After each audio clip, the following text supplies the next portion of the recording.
lights flashing in the dark of the night. I'm playing Pac-Man, it's my second life. The joysticks in my hand, I'm unstoppable. High score secrets, I've got them all unlocked. Memories rush back like a time machine. Take me back to the arcade, where I spent my younger days. In the black lights glowing on a pocket full of tokens. And groove to the beat, on the pixelated screen we meet. New wave melody playing loud. Lost in the arcade, my heart is found. Hair and red fashion, we were all quite a sight. Popping tokens in the cabinet, it's the thrill of the fight. We saved the world through pixelated dreams. We're the greatest generation with a faded acid jeans. Take me back to the arcade, where I spent my younger days. In the black lights glowing on a pocket full of tokens. Hi, everyone. Welcome to stream one of day two of Week of AI. We've got an excellent session with Kate and Eddie Campus. He's going to talk about using AI in the terms of powerful play, ethical equity, and joyful learning. We're going to forego some intros. They're going to fold in who they are as they present. It's not as important of who they are, but like what they're talking about. I think they both have a very powerful message when it comes to AI and education. So without further ado, I'm going to hand it over. Awesome. Okay, sound is okay, Amanda? Are we good? Great, yeah. And I'll be throwing comments on the screen as we go through. So if you can see the screen, the comments will be popping up, and then afterwards, around 7:12, we'll take some time to address some of the questions. Awesome. Well, thank you so much, Amanda, for having us. This is excited to be here. And this week, I recruited my awesome, amazing friend Kate. I said, "Hey, can you be on stage? Let's play around with some AI. Let's be a part of this week of AI." So I'm Ed Campos. I'm a consultant for Kings County Office of Education in Central California. Also do work with Krause Center for Innovation, which this playground idea is a collaboration with. And I'll hand it over to my amazing cohort partner in crime, Kate. Hey, thank you so much, Eddie. I appreciate it. I'm Kate Tolnai. Today, I am here as active faculty for the Krause Center for Innovation and a huge fangirl of the work that Ed is leading statewide, nationwide in the space of play-based learning around AI. So go for it. Let's do it. All right, let's jump right into it. So why have a playground? Let's talk about that first, right? And before we talk about this, we've had this playground going for about half a year now. We realize AI is moving fast, very fast. Like technology moves fast, AI moves hyper speed, hyperloop fast. We need to all make decisions about AI, every educator involved, every stakeholder. And if that's the case, then we all deserve time to play with it. And we also deserve time to build community around it in this network, like this community of the Week of AI that we have. So what we have done so far to this point is we started this playground idea in California, but we made it free to everyone. And we just had 4 sessions that we've done from February through May 8th that had certain topics, 2 hours of playtime, 2-hour sessions once a month that were free, open to everyone. If you've attended any of those, like please, give a shout out in the comments if there's some nuggets that you learned. The first one we focused on was wellness and joy, and I'll talk a little bit about that before me and Kate get into our session. We had Dr. Anashay Wright out of Atlanta that gave us an equity and personalized learning session with a focus. The amazing Amanda Fox, who's leading this Week of AI on creativity and imagination and sharing with us the gifts that in the way that she uses image generation and to animate the images and just the creative ways that happen in her brain to be able to share that with us. And then Dr. Saba Kidwai from Designing Schools on how to use design thinking and AI. So that's what we've done to this point. The general flow of what we've done is 15-minute warm welcome, 15-minute to close, and the rest of the time is for the speaker. So we really try and protect that playtime. In fact, I'm on a timer right now, Kate, because I've got a hard stop at 8 minutes, 27 seconds. And that's okay. being generous. That's generous because we've already been told we got our, so we protect the playtime. That's it. So we come here, we protect the playtime. We protect the time to play because it's moving so fast. We can't just hear about these technology tools and different upgrades, but we need that least minimum 30 to 45 minutes of hands-on. And if there's extra discussion, community, critical thinking, all of that. So we've modified that, where this is even modification of the modification, because that's how we do it with the Week of AI, right? And so the goal is we're just going to have this 10 minutes. Then we're going to drop our playground document in that has some prompts for you to play with, or you can play along with the recording. While we're playing, we are going to also have demos. So this is different because this is not a Zoom, what we've done before. And we're hoping that this is a model that you can take and either join us for future playground sessions, because even though we finished this first iteration, we're going to keep offering them through the summer and next year, but also as a model to like what you can take back to your community and the way we need to take this powerful, but potentially pitfalling technology back to your sites and community. So I'm going to start off I know I'm limited on the time.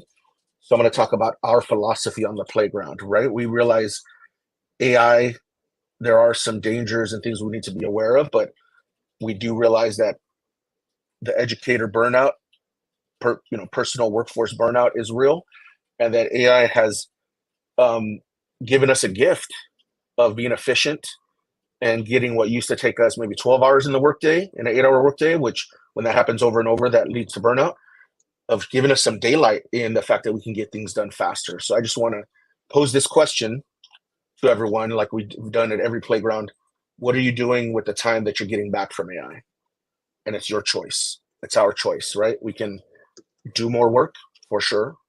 We can use that for our mental health to make sure that we're grounded and connected to ourselves, which I hope, which in turn means that we can, if we're grounded and more connected to ourselves, we can be grounded and be connected to the human beings in our spaces. So that's kind of one of the principles of the playground. The other thing we talk about is, I know there's new vocabulary swirling around, like use cases and prompt engineering, but I prefer stories over use cases. So I want us to dive into and play around with what are our AI stories, and I'm going to just share a few.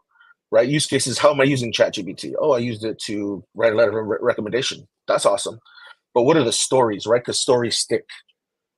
I'll tell you a brief story of my friend, the graffiti artist, who, when he got introduced to ChatGPT, then after checking with him a week later, realized that he's saving so much time on the form applications, the paperwork stuff that he does not want to do because he's an artist, and it's freed him up to do more of his art, to actually do more of the community murals that him and his organization are proud to do, and then also spend time with his wife and family, right? Which is awesome.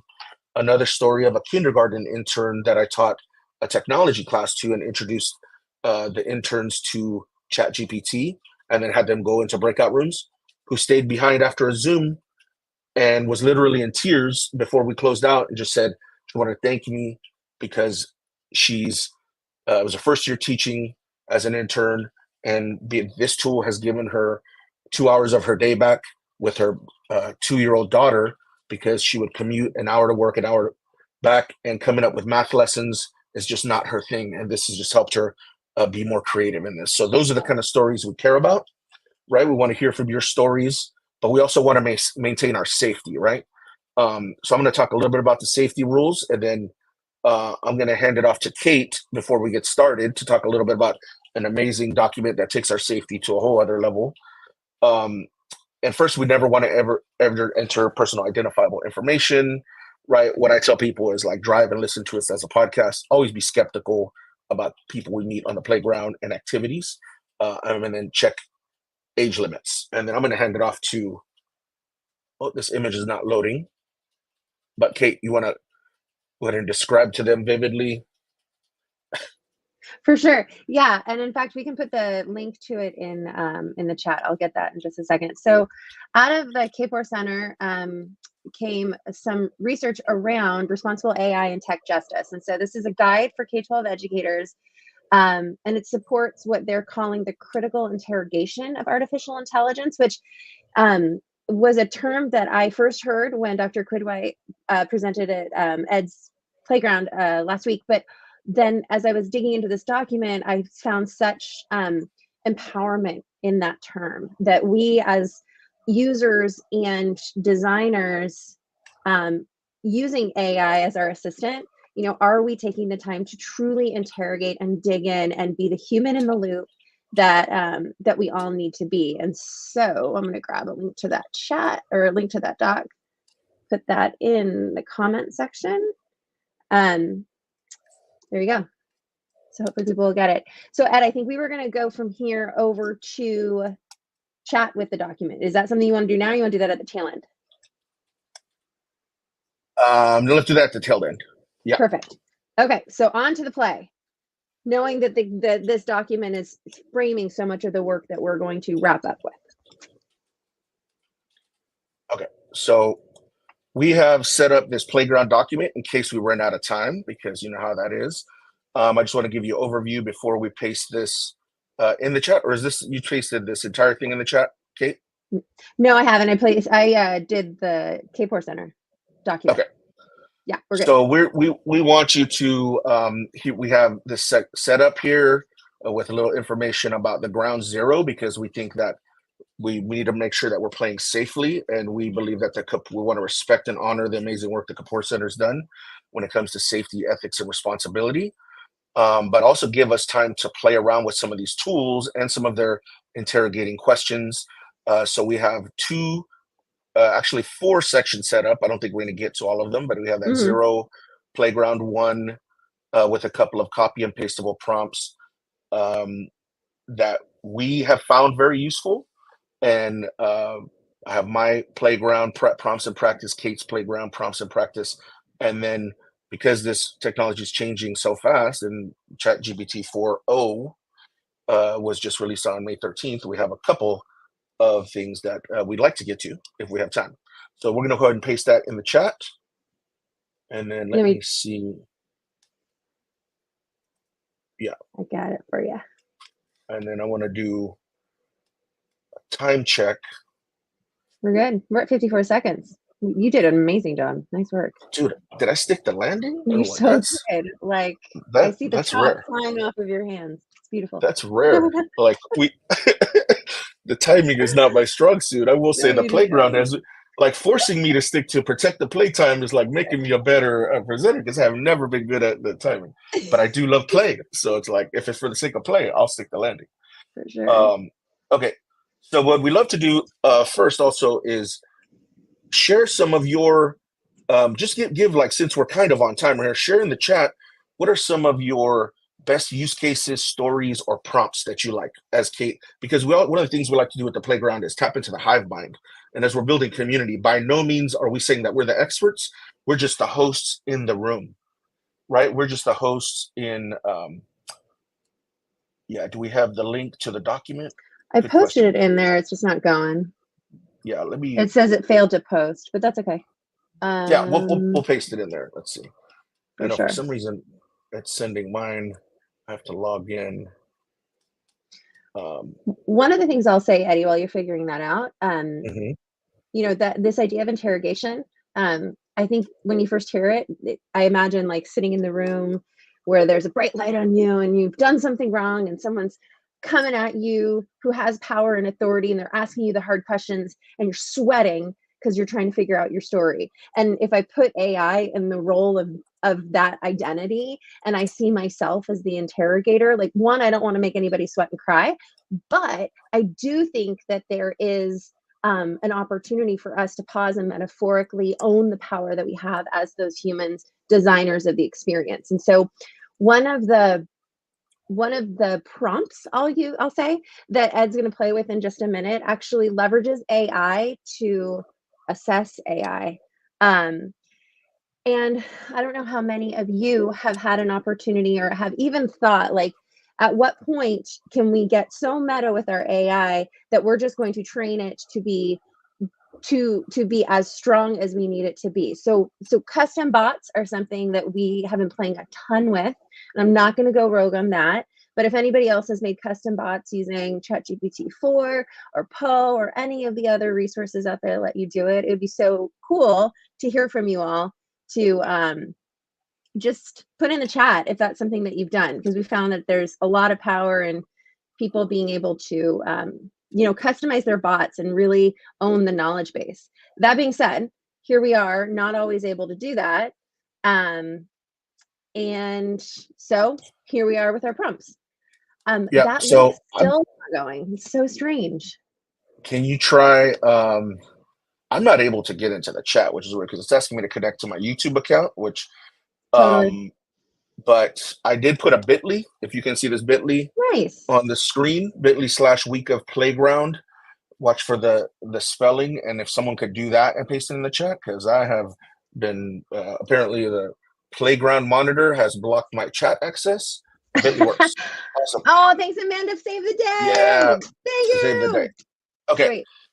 So what you're going to do right now is either you could say like, hey, I got the links. I'm going to play around with this. I'm going to vibe, put my own headphones on and do your own thing. Or Kate and I are just going to go through and demo some of our favorite prompts, right? So let me know. Let me actually see if I can do this. You see this one here. I'm going to have to do a new share. Hold on. Stop screen and present. I'll get used to this right here. We good. Let me see. One of the things you will learn when you spend time with Eddie is he likes to play around with words and letters and shine totally new meanings. So as you all are looking, I can see a bunch of you are on the dock as you're looking at some of the titles like that has Ed written all over it. Like that's him to a T. Yeah, let me just do share window. Okay, share window, because that share tab thing is okay. So let me know. Can you see this tab here, Kate? No, not yet. Okay, yes. Oh, it's all. Yeah, okay. I can see it. I can see it. Cool. Okay, go ahead. Sweet. So the first one we're going to look at is underneath section 2, Kate's playground prompts and practice. So the how safe is it prompt. And this prompt empowers me to use AI to check the embedded safety and compliance of some of the tools. So if you're somebody who in your environment, you are responsible for making decisions about AI tools, or even if you're just an educator or a caregiver and you're making sure that your kids or your students are using tools that they should, this is a really quick way to get this conversation started. This is not the end all be all of systems and processes, but it's a great way to get the safety conversation started. So what I'm going to ask you to do, Ed, if you open a new tab, and if you head over to School AI, I'm just going to select a random tool. School AI is the one I'm going to choose.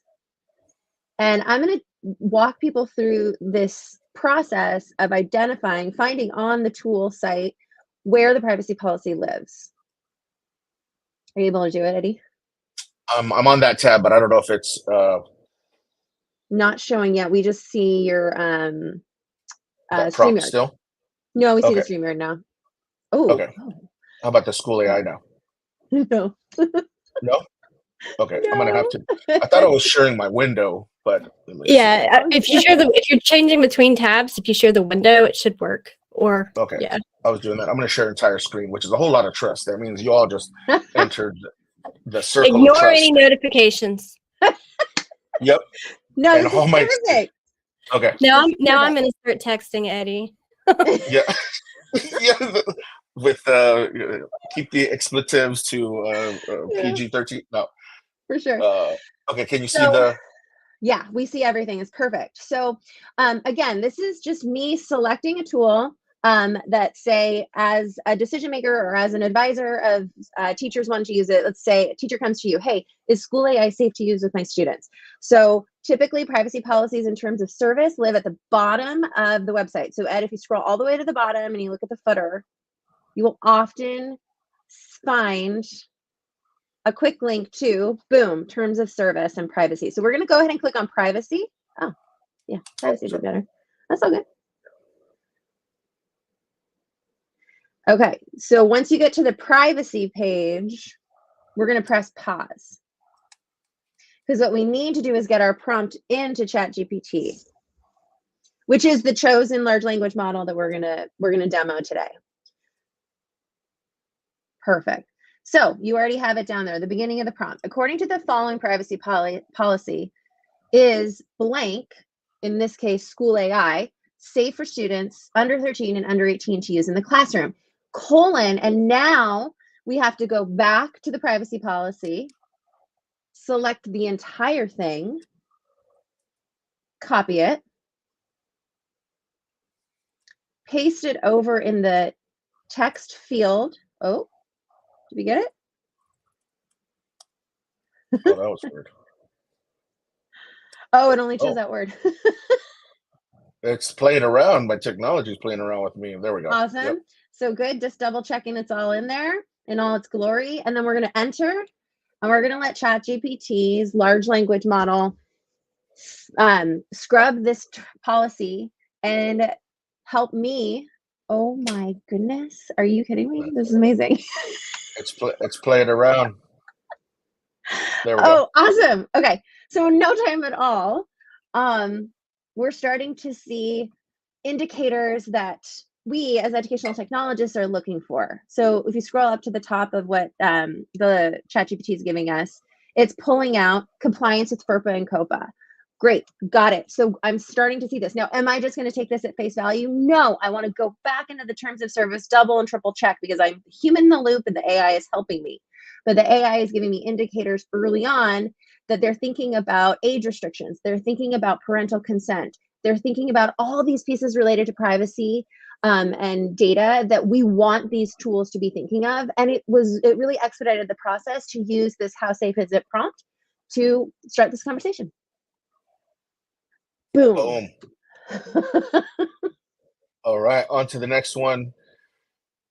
I don't know if this is the one I had next. Oh yeah, it was this one, right? Top 10. So yes. Yep. So the next one I call, and we set up this playground to be copy pastable like this because we understand a lot of folks like, I don't care what prompt engineering means if I've never even heard about this, right? Just give some folks some tasks, adult learning, try to tap into that. What are you interested in?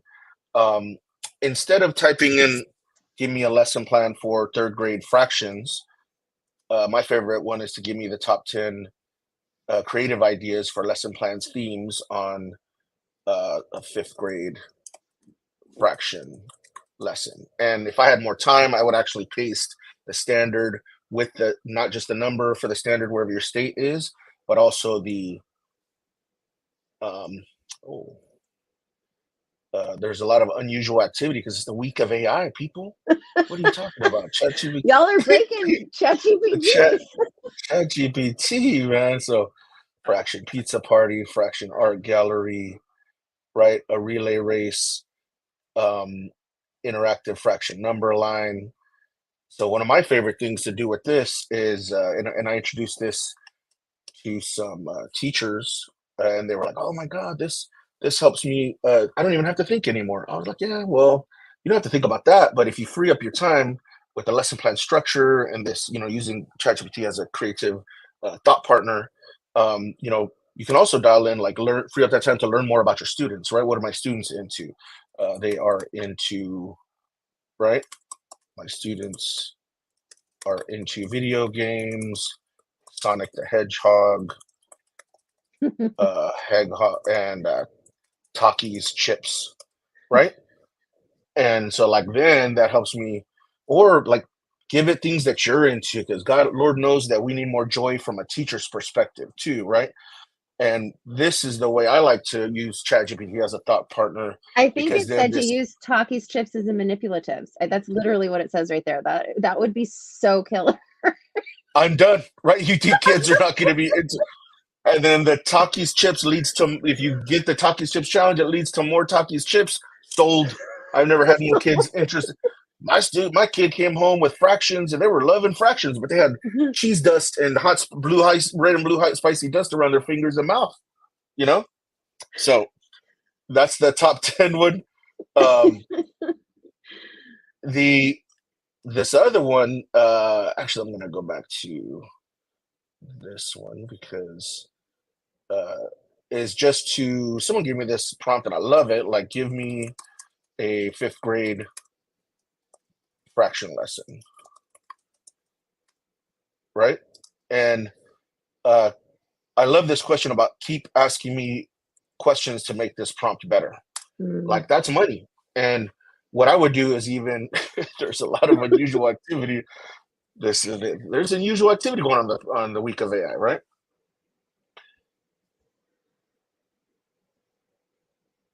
Okay, I don't know if it's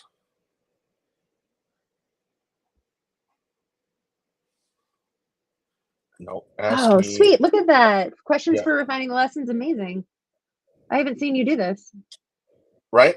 And so Yeah. what's weird is it did it differently last time, but here it just gave me all the questions and I Hmm. could ask them. But I also have had it do, and I do like enjoy to ask me questions one by one to help me refine this because I like to chunk things. For me, I like to process them, ask the questions to me one by one, and that way I'm like having this conversational, right? And then I can kind of gets me into prompt engineering training mode. Like, let me start to think about different pieces on their own. Because for me, I think like trying to learn a lot of content all at once, like students, it's hard for my brain to process. So, all right, let's go. How are we doing on time? I think we got about 10 minutes left, right? We do. All right. But I am Uh, putting into the chat what you just said, using AI to become a stronger prompt engineer. Boom. That resonates. That is okay. so powerful. Yep. All right. So here we are talking about using AI to open up more time and pausing to go, well, what about our health and wellness? Are we using AI to just do more work? Or are we using AI to buy us time to do things that will fill us in different ways? And this, Ed has inspired me to continue to have that front of mind. So I actually live in Santa Barbara, and the prompt that we're going to show you here is the treat yourself prompt, because at a certain point, you and or your staff, your peer teachers, your students, y'all need some time to treat yourself. And how could AI help you come up with those ideas so nobody's starting from a blank sheet of paper? So it's important in this prompt, it's important in every prompt to give very specific information, but not so specific that it's personally identifiable, right? There's that dance. So here I am, you work in Santa Barbara, California. So I'm telling the bot where the bot lives. Then I'm telling the bot, you're an educator and you need some simple, meaningful, and inexpensive self-care options. Then I'm going to tell the bot, I need you to give me 5 mini self-care activities that will bring you, bot, me, joy, calm, and peace. So I'm going to start with this, but then I'm going to interrogate the heck out of it. So let's press enter and let's just see what happens. That's very unusual activity, Kate. I don't I know. think, I think it's because you opened them earlier or something. Oh, I just let them hang in there. That's true. Yeah. Good Okay. troubleshooting. All right. Now, this is particular to my geolocation. And this also assumes that I have a full afternoon to leave my workplace and take a beach walk at sunset, or meditate at, oh, thank you, Douglas Family Preserve, which I should probably go check out now, or maybe go to a local cafe. All fine and good. But I'm going to tell that AI, hold the phone. I'm going to need you to turn these into virtual activities because I'm not going to necessarily be able to get off campus to do some of this, but I still want mini self-care activities. So can you please enter into the conversation, Eddie? Turn these into virtual activities and let's see what it does.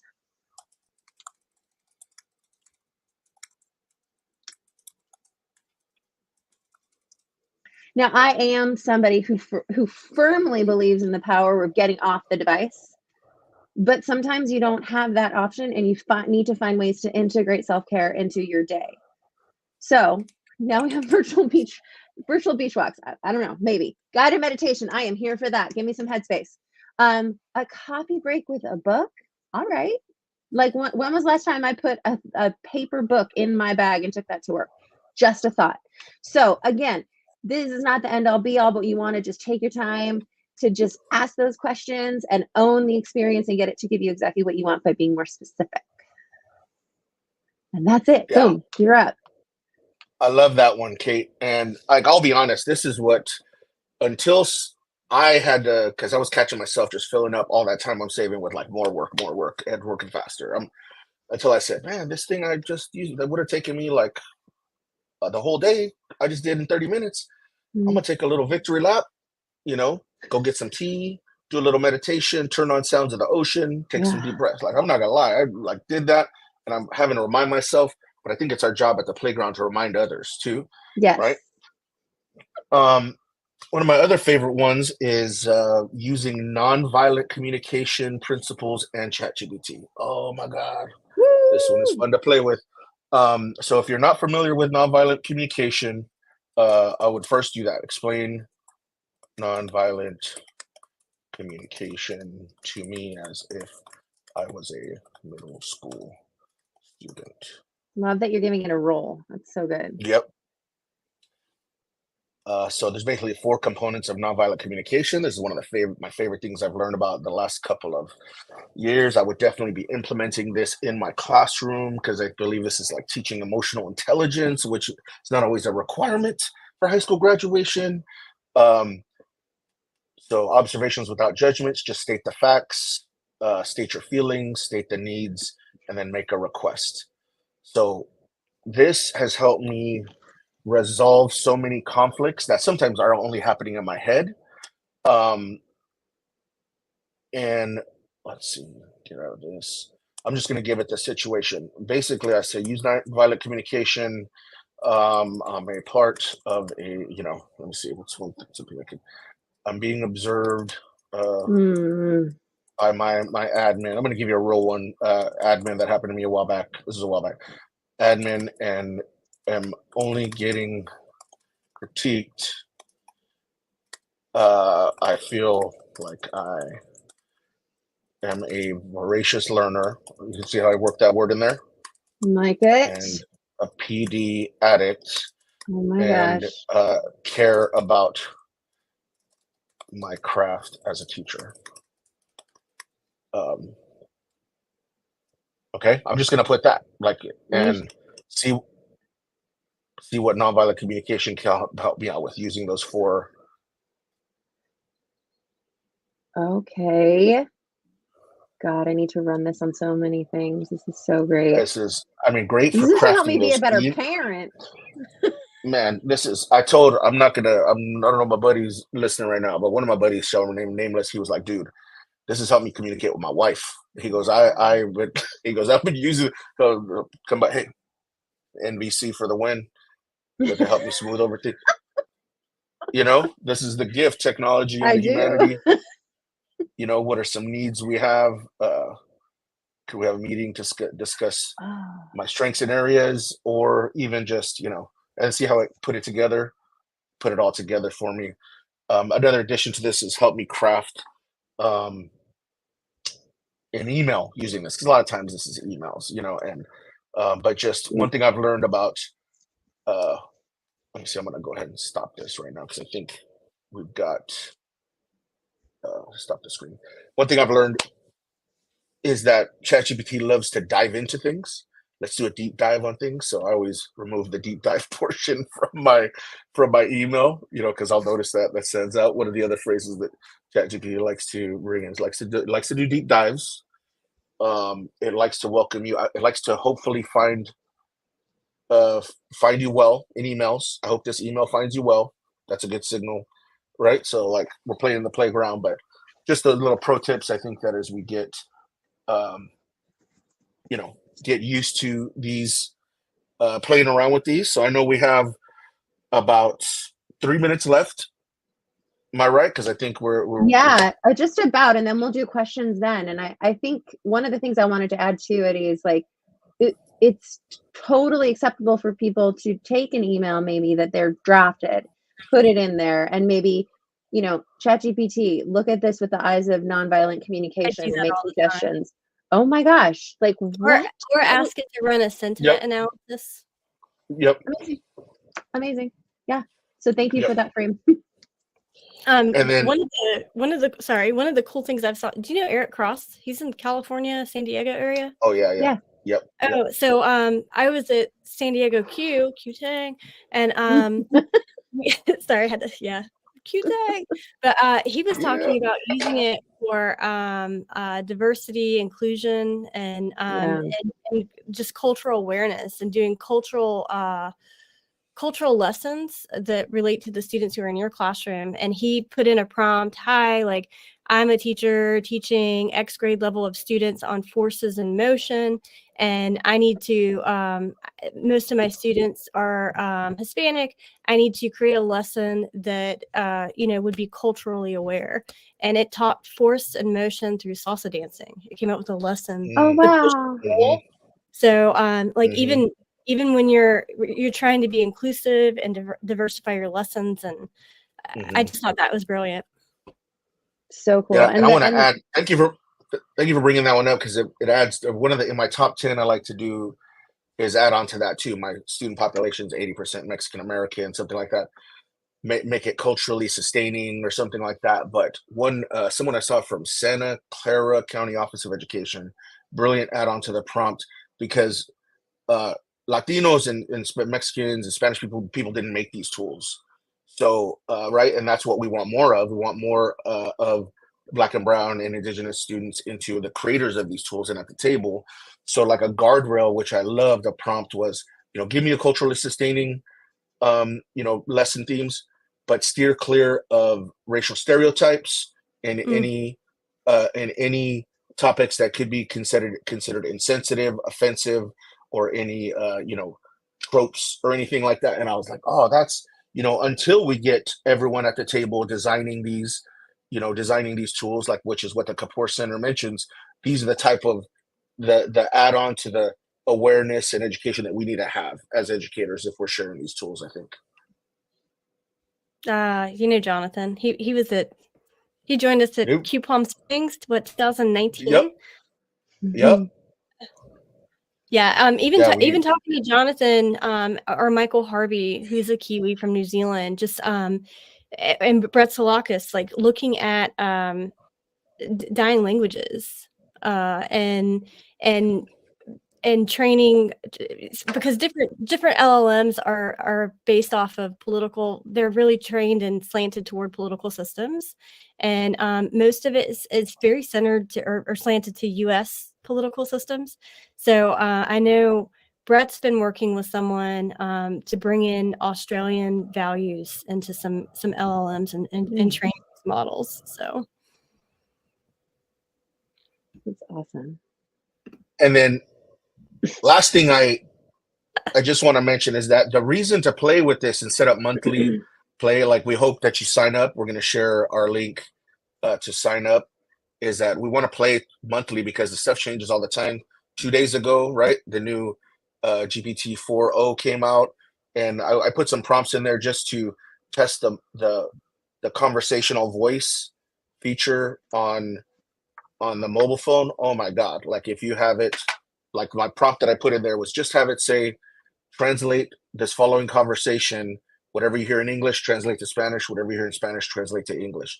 That is a game changer right there, like that.